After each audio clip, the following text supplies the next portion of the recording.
Welcome back to the Following Films podcast.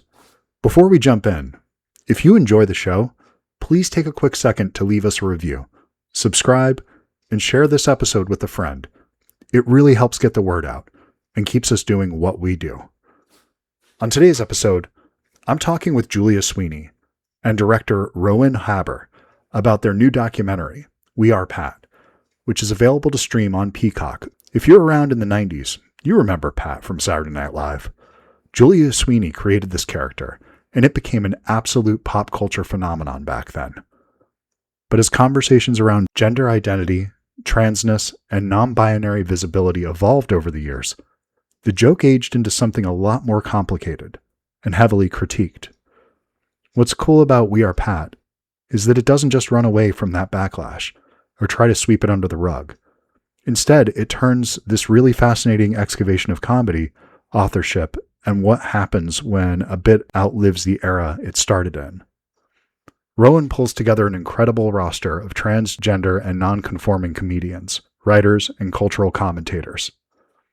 Fresh off a sold-out run at Vidiots in LA, Julia and Ronan joined me to unpack the messy human side of revisiting past work, confronting cultural shifts, and figuring out where comedy goes from here. Here's my conversation with Julia and Ro.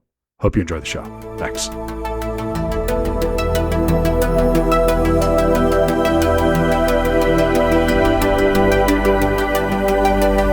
Ro. Are those CDs or books behind you? It's mostly movies. I do have a bunch of CDs that are underneath the desk, but behind me, I can't tell from my vantage point. Love it. Are you somebody who still collects physical items like movies?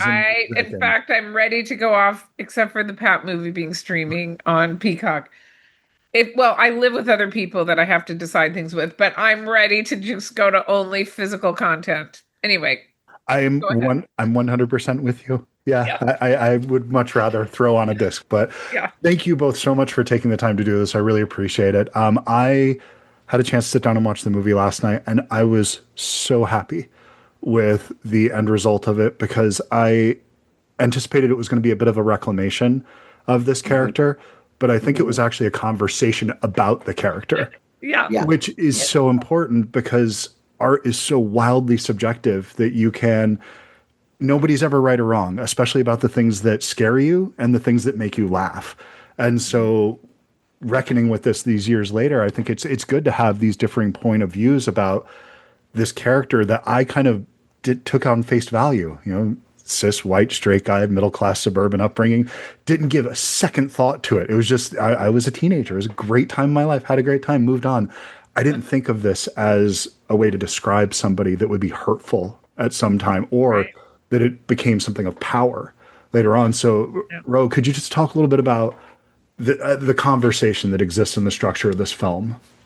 Yeah, I mean, thank you so much. That's a really lovely, interpretation of it. I mean, I think that was kind of our intention, was a little bit like having a conversation between Julia and like people who are affected by it, because I think that you don't really see that very often. Like, I think it's really rare that something affects you in a positive or negative way, and that you're able to reach out to the creator of it and have like a really in-depth like excavation of the piece of work. And so the fact that, Julia came to the table knowing that people were going to also have negative perspectives around it, or be like have been negatively impacted around it, I think, that's like real kudos to her. And I think I had to structure the film in such a way that it wasn't only interviews, but that, the writer's room kind of came out organically in a way, because we were like, okay, I don't know. I was like, what is a format where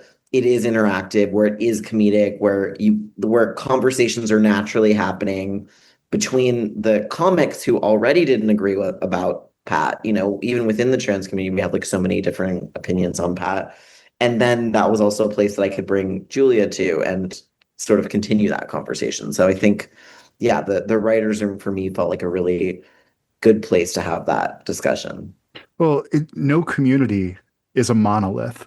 And so there's not one voice that speaks for an entire group. Yes. So I think it's so important to show that within this, community that's often maligned and taken as a one voice. It's just to open that up, and that's what starts the dialogue. So, Julia, what was this like to go into? Ro must be really good at emails because there's no way in hell I would have responded Really? and taken this You on. wouldn't? Because why? Why wouldn't you have? I look at the things that I wrote, like if you go into my closet and you break out like Trapper Keepers that I wrote that filled with bad poetry in high school, and there was people that were arguing about. Was it bad? Read a It's so poem. bad. It's so Go bad. get it. It's so Read a terrible. poem. Okay. So, but it's like it's so bad that it. But for me, you made something that was good. I think things are boring if they're black and white. If it's like this is the right way to think of it and this is the wrong way to think of it, that is so friggin' easy. I mean, like I just naturally, and I think Rose this way too, are just naturally as people attracted to things that are complex and multifaceted and have aspects to them that are right and aspects to them that are subversive and wrong and offensive and also kind of great. I mean, like, I just like the whole mush of it. I like when it's complicated. So to me, I accidentally came up with this character. It was really on the fly. It wasn't with a lot of thought. I didn't think about how I was probably making fun of an autistic person that I had been working with. It. I mean, like, or neurodivergent or whatever the word is that you're supposed to say now. Okay. And I didn't think about it at all. And then it happened to become popular. And then it made some people upset. And that, aside from me being the person who created it, it's like, yeah, it is complicated. And it's filled with really an interesting topic about gender. I mean, it's not just that it's complicated, it's really addressing something that I personally find. I just hate our gender apartheid culture, which is what I call it, where men have to be men and women have to be women and never the twain shall meet. And if there's somebody in between, I don't know who I am. Like, and even though we were kind of playing with that all along, that's only more so become important to me. So anyway, I was down for it. I thought, okay, let's talk about it.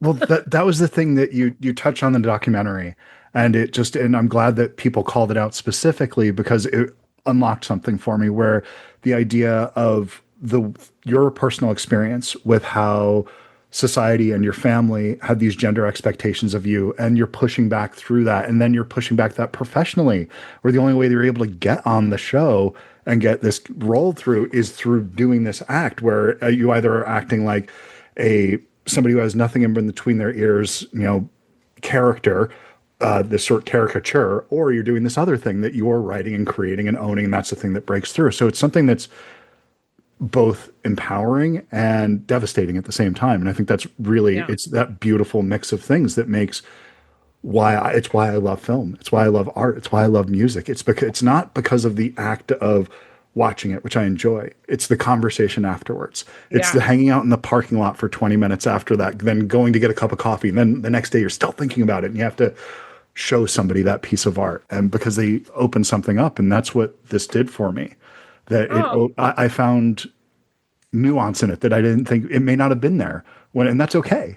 That's so incredible that you say that, because I'm friends with like several people that I've known since childhood in Spokane who are mostly traditional people who don't think about gender in a complex way.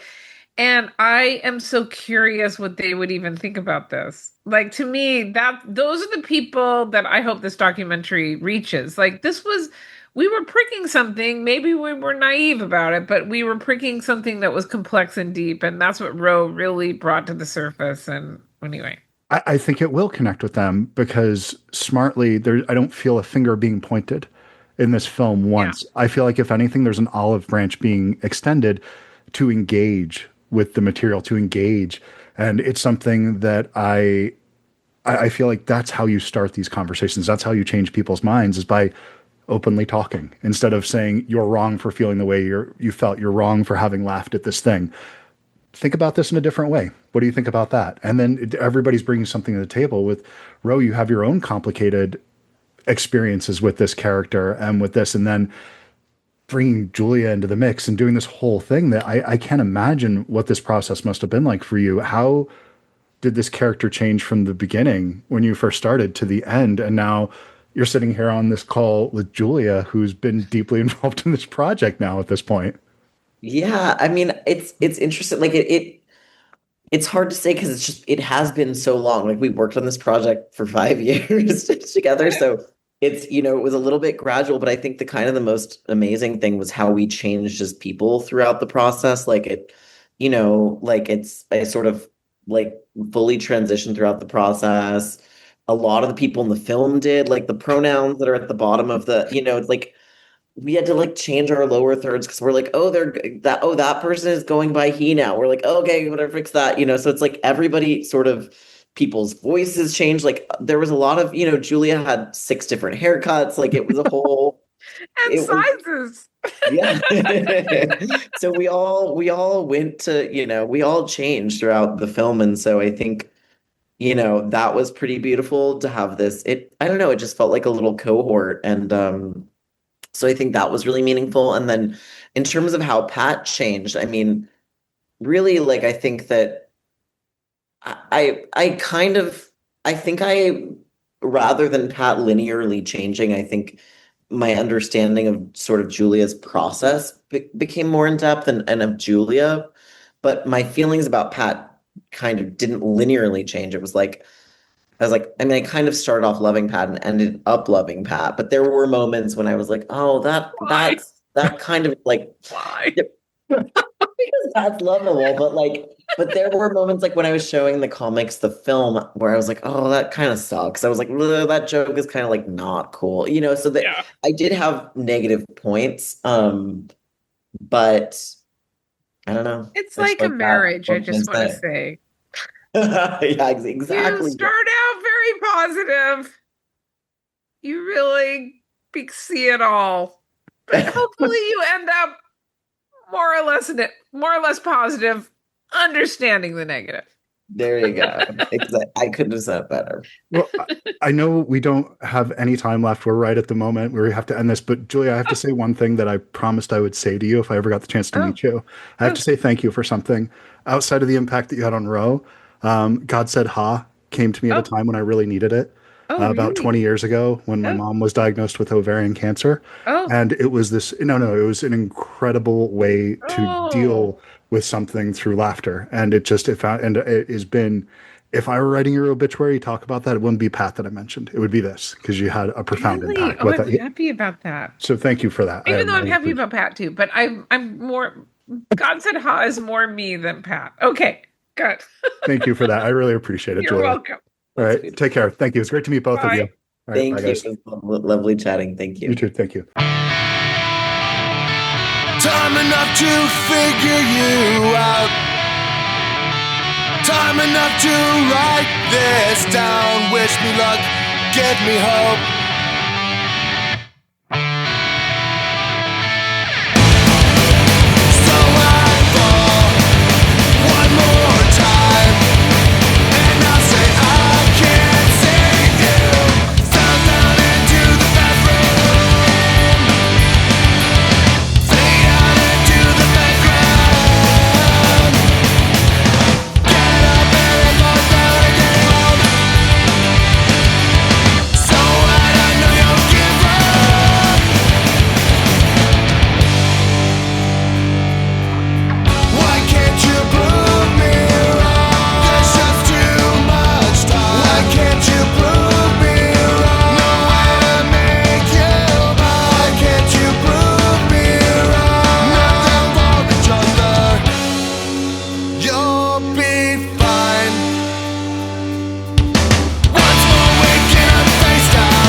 voice crack.